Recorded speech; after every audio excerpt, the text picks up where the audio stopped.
পিসি বাড়ি পার্ট 2 নিয়ে চলে এসেছি। আমি এখন আছি ছাদে। এত সুন্দর ওয়েদার না কি বলবো তোমাদেরকে।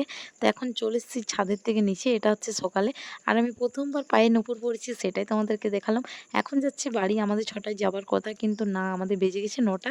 তো বাড়িতে যেতে একটু মনটা খারাপ হচ্ছে। কারণ যে মানে যতবারই আসে পিসি মন খারাপ করে কান্না করে।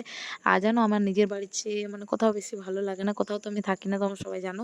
কিন্তু আমি পিসি বাড়িতে থাকি কারণ পিসি বাড়িতে নিজের বাড়ির মতন ফিল আসে। সবাই আমাকে অনেক ভালোবাসে আর আমার পিসিও অনেক যত্ন করে আমার। মানে আমাকে কোনো কাজ করতে হয় না ও কারণে আমার আরও বেশি ভালো লাগে।